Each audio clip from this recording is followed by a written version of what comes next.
Hello दोस्तों, आप सभी लोग हमारे यूट्यूब चैनल प्योर मैथ्स में बहुत बहुत स्वागत है। दोस्तों, आज का हमारा टॉपिक है ग्रीन्स थ्योरम। ग्रीन्स थ्योरम का पहले मैं स्टेटमेंट बता देता हूँ, उसके बाद प्रूफ करेंगे। दोस्तों, ग्रीन्स थ्योरम कहती है let C is the positively oriented curve that is smooth and simple closed in X Y plane and R is the region bounded by C. मतलब वही कर्व सी की बात कर रहा है। P and Q are the vector field of whole vector f in xy direction respectively such that f is equal to pi cap plus qj cap. Then the line integration over closed curve C f dot dr is equal to double integration over region of del x of q minus del y of p dx dy. दोस्तों, इसका meaning क्या है उसको भी मैं समझा देता हूँ आप लोगों को। पहले मैं एक फिगर खींच दूँ जिसके माध्यम से आप लोगों को बेहतर समझाने की कोशिश कर पाऊँगा मैं। ये एक एक्स वाई प्लेन है, इसमें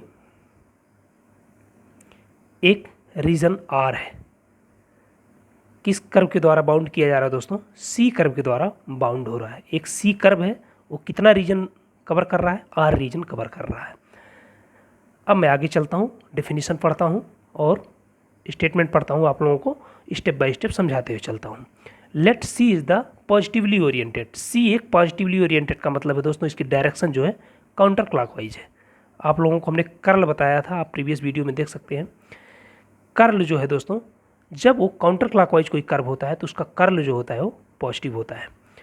तो जब कभी भी हम वेक्टर कैलकुलस में कर्व की स्टडी करते हैं तो कोशिश करते हैं उसको एक ट्रेडिशनल तरीके से उसको काउंटर क्लॉकवाइज बनाने की कोशिश करते हैं। वो हमारे लिए थोड़ा ईजीएस्ट वे में रहता है, क्योंकि उसका जो वैल्यू आती है पॉजिटिव आती है। बस इस पर हम डिटेल में नहीं चलेंगे, बस इतना ही आप अभी समझिए कि पॉजिटिवली ओरिएंटेड का मतलब है दोस्तों, कर्व की डायरेक्शन क्या है?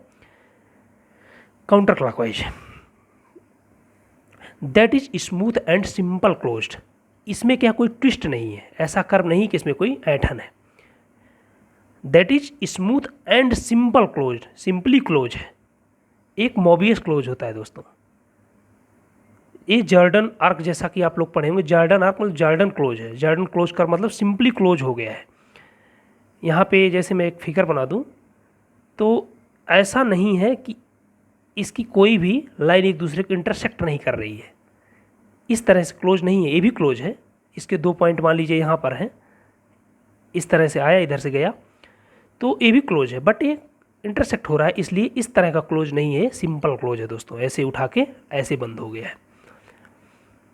In X Y plane R is the region bounded by C. ये आर रीजन जो है, इतना रीजन जो है दोस्तों, ये क्या है? किसके द्वारा बाउंड हो रहा है? इसी कर्व सी के द्वारा बाउंड हो रहा है। P and Q R the vector field. P and Q R the vector field. इस प्रकार की पी और क्यू वेक्टर फील्ड है जो कि यहाँ कहीं लिखा गया है F is equal to P I cap plus Q J cap. मतलब पूरी वेक्टर फील्ड को दो कंपोनेंट में बांट दिया गया, एक आई के अनुदिश और एक जे के अनुदिश। आई के अनुदिश जो वेक्टर फील्ड है उसका नाम पी है दोस्तों, जो कि ओ भी एक्स वाई का फंक्शन है। यहाँ 2D की ही बात हो रही है, 2D में ही सारी चीज़ें दोस्तों, इसमें कन्फ्यूज होने की बात नहीं है, कहीं भी 3D नहीं है। एफ भी एक्स वाई का फंक्शन है और क्या है? वेक्टर फील्ड है। एक्स वाई का फंक्शन है, वेक्टर फील्ड है। उस का दो कंपोनेंट पी और क्यू। पी जो है आई के अनुदिश है और क्यू वेक्टर फील्ड जो है जे के अनुदिश है। किसी वेक्टर फील्ड को बहुत सारे वेक्टर फील्ड में आप तोड़ सकते हैं। तो इस वेक्टर फील्ड को, जो पूरी वेक्टर फील्ड है एक्स वाई प्लेन में, इसको एक बार हम आई के प्लेन में आई के अनुदिश स्टडी करेंगे, एक बार जे के अनुदिश स्टडी करेंगे। तो अगर ऐसा है तो अकॉर्डिंग टू थ्योरम ये चीज़ होना चाहिए। Integration, line integration of closed curve C F dot D R. D R क्या है? आर क्या है दोस्तों? एक जनरल वेक्टर है। आर जो होता है, आर पॉइंट जैसे जनरल पॉइंट आप लोग पढ़े थे, आर का मतलब होता है एक्स आई cap plus Y J cap plus Z के कैप। ये वेक्टर आर की मीनिंग होती है। और ये वेक्टर जनरल वेक्टर है, कहीं भी जनरल पॉइंट के साथ वेक्टर रिप्रेजेंट होगा, कहीं भी हम इसको ले सकते हैं।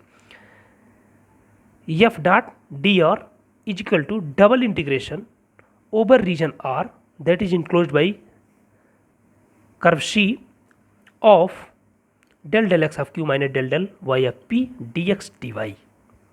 ये तो आप शाब्दिक मीनिंग समझ ही रहे होंगे। पी क्यू का एक्स के रिस्पेक्ट में पार्शियल डिफ्रेंशिएशन हुआ है, पी का वाई के रिस्पेक्ट में पार्शियल डिफ्रेंशिएशन हुआ है, और उसका क्या हुआ, दोनों का सब्सट्रैक्शन हुआ है। सब्सट्रैक्शन करने के बाद दोस्तों क्या है, उसका इंटीग्रेशन हुआ है, डबल इंटीग्रेशन हुआ है डी एक्स डी वाई। एक बार क्या होगा, वाई के रिस्पेक्ट में इंटीग्रेशन होगा, एक बार एक्स के रिस्पेक्ट में इंटीग्रेशन होगा।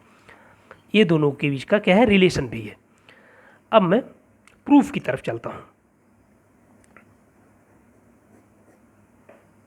दोस्तों अगर हम इस वेक्टर फील्ड को केवल आई वेक्टर के अनुदिश स्टडी करें तो सारे वेक्टर एक्स के अनुदिश होंगे, वो चाहे पॉजिटिव हो या निगेटिव हो सकता है कोई वेक्टर पॉजिटिव हो, कोई लाइन पॉजिटिव हो और कोई लेयर वेक्टर की क्या हो, निगेटिव हो, बट रहेंगे सारे एक्स के अनुदिश ही।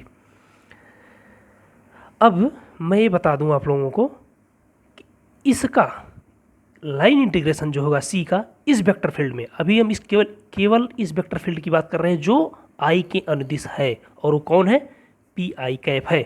इसको हम P X Y I cap बोलेंगे जनरली, क्योंकि P is a function of X and Y. P X Y I cap, ये क्या है, वेक्टर फील्ड है। ये वेक्टर फील्ड में एक क्लोज्ड कर्व सी है, क्लोज्ड कर्व सी है, तो उसका हम इंटीग्रेशन करेंगे क्लोज्ड कर्व सी के द्वारा जो इसका वेक्टर फील्ड कवर किया जा रहा है, कितना किया जा रहा है, उस रीजन पे इंटीग्रेशन होगा दोस्तों। P X Y I cap किसके रिस्पेक्ट में, अभी वो रिस्पेक्ट मैं बाद में आगे क्लियर करूंगा। ये क्या बन रहा है, एक प्रकार का डॉट प्रोडक्ट बन रहा है दो वेक्टरों का, डी आर। लाइन इंटीग्रेशन आप लोग पढ़े होंगे, उसका मतलब ही होता है दोस्तों, लाइन इंटीग्रेशन का मतलब होता है कि एक जनरल वेक्टर, जनरल पॉइंट के रिस्पेक्ट में उस वेक्टर फील्ड का क्या कराया जाता है, वेक्टर फील्ड का डॉट प्रोडक्ट कराया के उसको इंटीग्रेट किया जाता है। अब मैं लाइन इंटीग्रेशन की भी बात थोड़ा सा यहाँ बता ही देता हूँ, नहीं तो कन्फ्यूज होंगे आप लोग। जैसे कोई लाइन इस तरह से होती है तो वह क्या होती है, किसी वेक्टर फील्ड में होती है एफ में, और इस कर्व को मान लीजिए आर से दर्शाया जाए, तो इस फील्ड का, इस जो कर्व का इक्वेशन है दोस्तों, पैरामेट्रिक इक्वेशन चेंज किया जाता है आर में, उस कर्व के साथ क्या होता है, इसका डॉट प्रोडक्ट करा के इंटीग्रेशन कराया जाता है। इसकी लिमिट फाइंड आउट कर ली जाती है, कहाँ से लेकर के कहाँ तक है। तो चूँकि क्या होता है, कर्व का पूरा लेंथ नापना आपको लिए मुश्किल है, तो क्या कराया जाता है, उसको पीस वाइज छोटे छोटे, अगर मैं ऐसे एजिम्पशन आप लोगों को बता रहा हूँ, अगर ऐसे इसको तोड़ दें छोटे छोटे त्रिभुज में, तो इनके जो कर्ण बनेंगे, ये सारे कर्ण को जोड़ दिए जाए, इसके सारे हाइपोटेनस को जोड़ दिया जाए, तो पूरी कर्व की क्या होगी, लेंथ हो जाएगी। तो वही होता है दोस्तों, क्या है, लाइन इंटीग्रेशन है। बहुत सारे पीस वाइज जो हाइपोटेनस जोड़ने का मेथड जो है वही लाइन इंटीग्रेशन है। उस मेथड को इसी तरह डिनोट किया जाता है। इसके लिए मैं अलग से एक वीडियो बनाऊंगा आपके लिए। अभी आप ये समझिए कि line integration over curve C of P X Y I cap dot D R, इसका मीनिंग क्या होगा दोस्तों, इसका मीनिंग ये होगा कि line integration C, line integration over curve C P X Y I cap D R. D R का मतलब मैंने यहाँ पे बताया क्या है, यह है। तो अगर मैं इसको डिफ्रेंशिएट कर दूँ तो क्या बन जाएगा, D R equal to D X I plus D Y J plus D Z के बन जाएगा। तो इसमें आई कैप ही फील्ड है, जो फील्ड है पूरी आई कैप के साथ, मतलब आई के डायरेक्शन में ही है। तो जब डॉट होगा तो केवल आई वाला टर्म ही आएगा, बाकी क्या हो जाएंगे, जीरो हो जाएंगे। तो ये बन जाएगा P X Y D X. अब इसको हमें इवेल्युएट करना है, यह चीज़ क्या दिखा रही है, इसकी मीनिंग क्या है दोस्तों। इसकी मीनिंग है पी एक्स वाई जो है ये वेक्टर फील्ड का एक्स के अनुदिश क्या है, फंक्शन है, मतलब एक क्षेत्रफल है, यूँ समझ लीजिए पूरा क्षेत्रफल फैला हुआ है ये, लेकिन किसके रिगार्डिंग, डी एक्स के रिगार्डिंग इसमें फैलाव जो है। तो कितना है, तो हमें डी एक्स का मतलब एक्स के रिस्पेक्ट में कर रहे हैं, तो हमें एक्स की लिमिट फाइंड आउट करनी पड़ेगी। एक्स की दो लिमिट फाइंड आउट हो करनी पड़ेगी दोस्तों, एक लोअर लिमिट एक अपर लिमिट। तो यहाँ इस तरह से हम कुछ इसकी लिमिट फाइंड आउट कर रहे हैं इस रीजन का। एक्स की लोअर लिमिट मान लीजिए यहाँ पे ए है, नाप लेंगे इसको कितना है यहाँ से, और एक्स की यहाँ पे अपर लिमिट बन जाएगी मान लीजिए बी है। तो यहाँ पे 2 पॉइंट मिला आपको यहाँ से और यहाँ से, इन दोनों पॉइंट के लिए अगर मैं लाइन ज्वाइनिंग कर दूँ एक ऐसे, तो आपको ये पूरा एरिया जो है दोस्तों रीजन 2 पार्ट में टूटता हुआ नजर आएगा। अब हमें चूंकि इवेल्युएट करना है पूरे क्लोज्ड कर्व पे, देखिए यहाँ पे लाइन इंटीग्रेशन हो रहा है जो सी पे, पूरे सी पे हो रहा है इस पी एक्स वाई का, पूरी पी एक्स वाई का। तो हम क्या करेंगे, इसको 2 पार्ट में तोड़ सकते हैं, एक यहाँ से लेकर के यहाँ तक और एक यहाँ से लेकर के यहाँ तक। तो हमें लिमिट मिल जाएगी, लिमिट मिल गई अभी क्या, ए से लेकर के बी तक, यक्स जो है, क्योंकि यक्स के अनुदिश हो रहा है दोस्तों, तो यक्स अब इसको हम हटाना चाहेंगे। इस तरह से तो हम किसी का इंटीग्रेशन कर ही नहीं सकते जब तक हमें लिमिट ना पता हो। लिमिट नहीं पता है, किसी इंटीग्रेशन का कुछ मतलब भी नहीं है ना।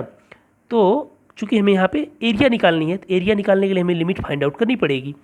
तो लिमिट हमने निकाल लिया, एक लिमिट क्या बन गई, एक्स इक्वल टू ए से लेकर के एक्स इक्वल टू बी। अब चूंकि यही है तो हम बराबर में लिख देते हैं, इसके बराबर में क्या होगा, integration of P X Y D X A to B. लेकिन यहाँ पर ध्यान देने वाली बात है, पी एक्स वाई नहीं बल्कि हम यहाँ पर केवल लिख रहे हैं पी एक्स वाई वन। दोस्तों यहाँ से लेकर के यहाँ तक जो कर्व है, यहाँ तक, इसको हम नाम दे रहे हैं वाई वन, और यहाँ से लेकर के जो यहाँ तक कर्व आ रहा है वापस फिर उसी यक्स पर ही क्या है, ए वाई टू। अब कहेंगे आप ऐसा क्यों हम कर रहे हैं, चूंकि आपको पता है यहाँ से लेकर के यहाँ तक हर एक यक्स के संगत में y के 2 वैल्यू मिलेंगे। देखिए अगर मैं यहाँ पर यक्स की कोई वैल्यू लूँ तो यहाँ पर एक y1 तो a मिलेगा उस यक्स के रिस्पेक्ट में, इस यक्स के रिस्पेक्ट में इतने वैल्यू के लिए a y1 मिला, और इसी यक्स के रिस्पेक्ट में एक y1 यहाँ भी मिलेगा, यहाँ से लेकर के यहाँ तक सेम यहाँ के लिए यहाँ मिलेगा, एक यहाँ मिलेगा। तो दिक्कत वाली बात यह है कि उसको डिफ्रेंशिएट अलग अलग कैसे बताया जाए। अभी क्या है, यूनिकनेस हो जाएगा। इस y1 से हम क्या पता कर लेंगे, x इक्वल टू ए से लेके x इक्वल टू बी तक अगर हम y1 कर्व माने तो सारे के सारे जो इसमें y1 के लेंथ वाले कर्व होंगे, सॉरी लेंथ होगी, वो यूनिक होगी। इसके लिए अभी हम इसको दूसरे पार्ट में तोड़ के लिख लेंगे, जो कि क्या होंगे, उसके लिए y2 होंगे प्लस दोस्तों अब ए टू बी हुआ था, अभी इंटीग्रेशन क्या होगा, बी से ए बी है दोस्तों, ए है, एक्स की वैल्यू मैं यहाँ पे लिखा हूँ, ए बी है। तो यहाँ बी से लेकर के ए तक यही एक्स है, एक्स एक बार ए से लेकर के बी तक हुआ, अब यही बी से लेकर ए तक हुआ, अपोजिट हो रहा है। अब हो रहा है बी से लेकर के ए तक, किसका, इसी फंक्शन का, इसी वेक्टर फंक्शन का। वो कौन है, पी एक्स वाई है, लेकिन अभी वाई को हमने तोड़ दिया है तो यहाँ पर y2 हो जाएगा। इसको ऐसे भी लिख सकते हैं P X Y to X, Y is a function of X, है कि नहीं। y जो है क्या है दोस्तों, हर एक y जो है x के रिस्पेक्ट में चेंज हो रहा है। यहाँ पे जितने x लेंगे आप उतने के क्या होंगे, y निकलेंगे, है ना। इसका मतलब y जो x का फंक्शन है, इस तरह से आप लिख सकते हैं। और किसके रिस्पेक्ट में हो रहा है, dx के रिस्पेक्ट में हो रहा है। अब मैं थोड़ा सा आगे चलना चाहता हूँ दोस्तों, जैसा कि आप लोग यहाँ पे देख सकते हैं। चूँकि ये जो बी टू ए हुआ है यहाँ पे प्रीवियस में, मैं इसको एक लाइन यहाँ पे अलग से लिख देता हूँ। पहले जो हमने अभी निकाला है वो क्या निकाला है, line integral over close curve C P X Y D X is equal to दोस्तों, is equal to integration A to B P X y1 x plus integration b to a of px y2 x dx a b dx, है ना। यही इसका मतलब है। अब मैं आप लोगों को थोड़ा सा इसको अरेंज कर लूँ। ओके, अब दोस्तों इसका मतलब क्या है? इसका मतलब ये है, यहाँ एक अलग से मैं फिगर बना देता हूँ, बार बार मुझे पेज चेंज नहीं करना होगा। मैंने बताया कि यह एक कर्व जो है इस तरह से कुछ है, यहाँ से लेकर के यहाँ तक दोस्तों क्या है, दो पीस में हमने इसको चेंज किया था। ये क्या था? y1 है, ये y2 है, ये a है, ये b है। ओके, अब इसी चीज़ को हम रीअरेंज कर रहे हैं। ये बन जाएगा a to b px y1 x। ये y1 x का मीनिंग समझ रहे होंगे आप लोग। यहाँ तक जो कर्व का फंक्शन है, चूँकि कर्व जैसा कि पता होता है आप लोगों को एक्स वाई में ही होगा, तो यहाँ तक वाले कर्व के लिए जो इक्वेशन है फंक्शन का कर्व के, वो क्या है? y1 x है। y is a function, y1 is a function of x। और यहाँ तक के लिए जो है, सॉरी यहाँ पर मैंने y2 लिखना था, यहाँ के लिए क्या है? y2 है। तो y2 is a function of x, है ना। तो यह कुछ इस तरह से है dx। अब ये वाली चीज़ देखो क्या बनेगी। अगर मैं इसकी लिमिट को चेंज कर दूं, मतलब उलट दूं, a to b to a है तो a टू b कर दूं, तो यह चिन्ह साइन माइनस आ जाएगा, एक a बन जाएगा a to b p x y to x dx, ऐसा बन जाएगा। बनेगा कि नहीं बनेगा? बनेगा दोस्तों। अब आपको पता है कि ये चीज़ इंटीग्रेशन की जो लिमिट है और इंटीग्रेशन सेम है, तो इसलिए क्या हो जाएगा? बाहर हो जाएगा। अब a टू b, अंदर क्या आ जाएगा? px y1 x, px y1 x। y1 x का मतलब दोस्तों कुछ नहीं, y1 मतलब y1 is function of x, यह बन गया माइनस px y2 x, और ये टोटल किस इंटीग्रेशन होगा? किसके रिस्पेक्ट में? dx के रिस्पेक्ट में। अब आप लोग देख रहे होंगे यह चीज़ जो है दो चीज़ों का सब्सट्रैक्शन है। इसको इस तरह से भी लिख सकते हैं, a to b px y, direct मैं लिख दूं अगर px y केवल, और इसको इस तरह से लिख दूं कि y2 x y1 x। क्या है? a y बराबर a वैल्यू एक बार y बराबर a वैल्यू। तो आप लोगों को पता चल रहा होगा कि ये जो इंटीग्रेशन, सॉरी ये चीज़ जो टर्म है दोस्तों, a y1 बराबर y इक्वल टू y1 यहाँ पर रखने के बाद उसमें से y इक्वल टू y2 रखने में घटाया गया है। ऐसा करके लिखा जा सकता है, कोई दिक्कत नहीं होनी चाहिए। एक इसका मेथड हुआ इसको लिखने का बस। और ये पूरी चीज़ जो है किसके रिस्पेक्ट में इंटीग्रेट हो रही है? dx की। अब आप लोग फिर एक अरेंजमेंट देखेंगे इसमें, a टू b, और यह है क्या वास्तव में? इस चीज़ को अगर मैं एक बार डिफ्रेंशिएशन कर दूं फिर इंटीग्रेशन कर दूं, एक बार y के रिस्पेक्ट, चूँकि यहाँ पे देख रहे हैं y के रिस्पेक्ट में ही लिमिट लगी है, तो इसको y के रिस्पेक्ट में ही करेंगे। y के रिस्पेक्ट में एक बार इसको मैं डिफ्रेंशिएट कर दूं और इंटीग्रेट कर दूं, तो कोई फ़र्क नहीं पड़ना चाहिए। तो मैं क्या कर रहा हूँ? Del del y of p कर रहा हूँ, ये लिख सकता हूँ। और इसको क्या कर दिया? इंटीग्रेट कर दिया एक बार पुनः। किस लिमिट के साथ दोस्तों? इस लिमिट के साथ, y2 से लेकर के y1 तक। मैं समझता हूँ कोई दिक्कत नहीं होनी चाहिए यहाँ तक। और ये पूरा बन गया, ये इंटीग्रेशन हुआ है जो, सॉरी डिफ्रेंशिएशन हुआ y के रिस्पेक्ट में, तो इंटीग्रेशन भी हुआ किसके रिस्पेक्ट में? y के रिस्पेक्ट में, dy, और dx पहले से था।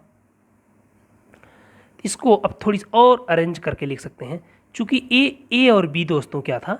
ये x के अंड दिस लिमिट है, यक्स के डायरेक्शन में लिमिट है ए से लेकर के बी तक। और y2 y1 जो है ये क्या है देखिए, y2 y1, y2 दोस्तों ये चीज़ है, y2 ये चीज़ है, y1 ये चीज़ है, पूरी ये ए है। तो इसका मतलब ये y की लिमिट है और ये x की लिमिट है। तो यहाँ पे लिख सकते हैं आप a to b again integration, या यूँ कह लीजिए एक चीज़ इसमें इधर की फैलाव को दिखा रहा है, देखिए a से b तक ए वाला फैलाव दिखा रहा है, और y1 से लेकर के y1 कहाँ तक जाएगा, ये जितने सारे परपेंडिकुलर लाइंस होंगी इस यहाँ से लेकर के यहाँ तक, ये जितनी सारी लाइंस हैं ये सब क्या है दोस्तों, y1 है। मतलब ये y1 फिर y2, यहाँ ये लाइनें जो ऊपर वाली होंगी वो क्या होंगी, y2 होंगी। मतलब एक बार फैलाव इधर से इधर की तरफ, एक बार फैलाव इधर से इधर की तरफ। तो इसका मतलब अभी तो मैं यही लिखता हूँ, अभी अगली लाइन में लिखूँगा उसको, y2 y1 del del y of p dx dy। दोस्तों ये जो है x की लिमिट है, ये y की लिमिट है, इसलिए इन दोनों को हटा करके क्या लिखा जा सकता है, इस पूरे सरफेस की लिमिट हो गई, एक बार x के अनुदिश एक बार इसके अनुदिश। तो इसका मतलब ये बन गया डबल इंटीग्रेशन ओवर इस रीजन पर। देखिए यहाँ पर, यहाँ से लेकर के यहाँ तक इस डायरेक्शन में हो रही है x के डायरेक्शन में, और एक बार यही चीज़ y के डायरेक्शन में, देखिए ऊपर की तरफ, इसमें से y2 में से y1 घटाया गया, y2 में से y1 घटाया गया। तो मतलब अगर ये वाली लाइन पूरी हो, इसमें से ये चीज़ घटाया जाएगा, इसमें से ये चीज़ घटाया जाएगा तो ये मिलेगा, ऐसे इसमें अनंत लाइनें होंगी, तो फाइनली क्या मिलेगा, यही रीजन मिलेगा दोस्तों, इसके अनुदिश y के अनुदिश और एक बार x के अनुदिश। तो एक बन जाएगा over region R of del del y of p dx dy। लेकिन ध्यान देने वाली बात यहाँ पर एक है कि यहाँ पर निगेटिव साइन आएगा दोस्तों, एक हम क्या करेंगे, इसको चेंज कर देंगे। यहाँ पर y1 नीचे करना चाहेंगे, y2 ऊपर करना चाहेंगे, तो क्या हो जाएगा, निगेटिव साइन आ जाएगा। और निगेटिव साइन आएगा तो ये वैल्यू जो आई है किसकी आई है, आप लोगों को पता होगा, integration line integration of f dot dr, sorry p line integration of p X Y है ना, X Y dot dr, I cap था यहाँ पे, ओवर क्लोज सरफेस C, और ये वैल्यू आई है इसकी। ठीक है, इस तरह से आप देखेंगे, इसको और थोड़ी सिंप्लीफाई किया जा सकता है। इसको लिख सकते हैं हम क्लोज्ड इंटीग्रेशन ऑफ, ये गुणा करने के बाद क्या बन गया था दोस्तों, P X Y D X over close surface, sorry close curved C is equal to double integration minus के साथ R del del y of p dx dy। अब यह एक, आप इसको टर्म मान सकते हैं, कोई 1 या 2 1 मान सकते हैं, इसको 1 बन गया है। सिमिलरली दोस्तों ठीक इसी तरह जैसे इसको हमने फाउंड आउट किया पी एक्स वाई के साथ, उसी तरह हम क्या करेंगे, अब की बार y की लिमिट को फाइंड करेंगे। अब की बार क्या करेंगे, y की लिमिट को फाइंड आउट करेंगे। जैसे इसको हमने a से लेकर के b की लिमिट निकाला था, मिनिमम लिमिट और इसकी मैक्सिमम लिमिट, वैसे हम y की मिनिमम लिमिट और मैक्सिमम लिमिट निकालेंगे। यहाँ से अब की बार क्या करेंगे, इधर से लाइन खींचेंगे, इधर से खींचेंगे और इसकी लिमिट को देखेंगे। y की लिमिट एक मिनिमम ये होगी और ये मैक्सिमम ये होगी। सेम ऐसे ही प्रोसेस करते हुए चलेंगे दोस्तों, तो हम पा जाएंगे इसी तरह closed integration over curve C of, यहाँ पर क्या आएगा, क्यू एक्स वाई, क्योंकि हमने पहले ही मान रखा है Q X Y D Y is equal to double integration, यहाँ पर वहाँ पर माइनस चिन्ह नहीं आएगा दोस्तों, आप करके देखेंगे तो del del X of P, sorry Q, यहाँ पर वाई था तो यहाँ पे क्यू आएगा, डी एक्स डी वाई आएगा। और यह चीज़ क्या होगी, जो दिया गया था उसी में जाके हम रख देंगे। दिया गया का मतलब जो फील्ड हमारी थी, ये फील्ड थी, तो उसी में रख देंगे तो हमें क्या मिल जाएगा। हमारी फील्ड कुछ इस तरह से थी, F is equal to P X Y I cap plus Q X Y J cap. और इस पर क्या होगा दोस्तों, closed integration, line integration over closed curve C होगा। तो यह क्या बनेगा, integration F dot D R under closed curve C. तो ये भी वही चीज़ बन जाएगा same, closed curve C P X Y, ये डी एक्स बन जाएगा, आपको हमने दिखाया ही था। इसको तोड़ने के बाद यही चीज़ बन जाएगा, प्लस अभी आप इसको यहाँ पर हटा सकते हैं, कोई दिक्कत नहीं है, ऐसे भी लिख सकते हैं, closed curve of Q X Y J cap under closed curve C is equal to, इसकी वैल्यू अभी प्रीवियस में आप जाके देख सकते हैं वीडियो थोड़ा सा बैक करके। इसकी वैल्यू दोस्तों क्या आई थी, minus double integration del del del del Y of P D X D Y A over region R, है ना। सिमिलरली क्या आया था, इसकी वैल्यू जो आई थी वो भी आई थी डबल इंटीग्रेशन, आप करके इसको प्रोसेस करके देखेंगे तो ही आएगा, double integration of del del X of Q D X D Y. इसको यहाँ से इस तरह अरेंज कर सकते हैं, C F dot D R is equal to double integration R, bracket में आ जाएगा दोस्तों del del Y of, sorry यहाँ पे ये चीज़ आ जाएगा, एक बार मैं लिख देता हूँ, Q sorry P minus del del X of Q plus, और यहाँ पे माइनस आएगा डी एक्स डी वाई। ये आगे पीछे करके लिख सकते हैं इसको, integration line integration of F dot D R is equal to double integration R del del X of Q minus del del Y of P D X D Y. दोस्तों यही प्रूफ हुआ, है ना, यही ग्रीन्स थ्योरम का proof है। आप इसको एक बार थारोली कॉपी और कलम लेकर के खुद स्टेप बाय स्टेप लिखें तो मैं समझता हूँ आपका बेहतर जो है कॉन्सेप्ट क्लियर हो जाएगा। आज की वीडियो में इतना ही दोस्तों, आगे की वीडियो में किसी नए टॉपिक के साथ आपसे जुड़ेंगे। Thank you very much for watching my video.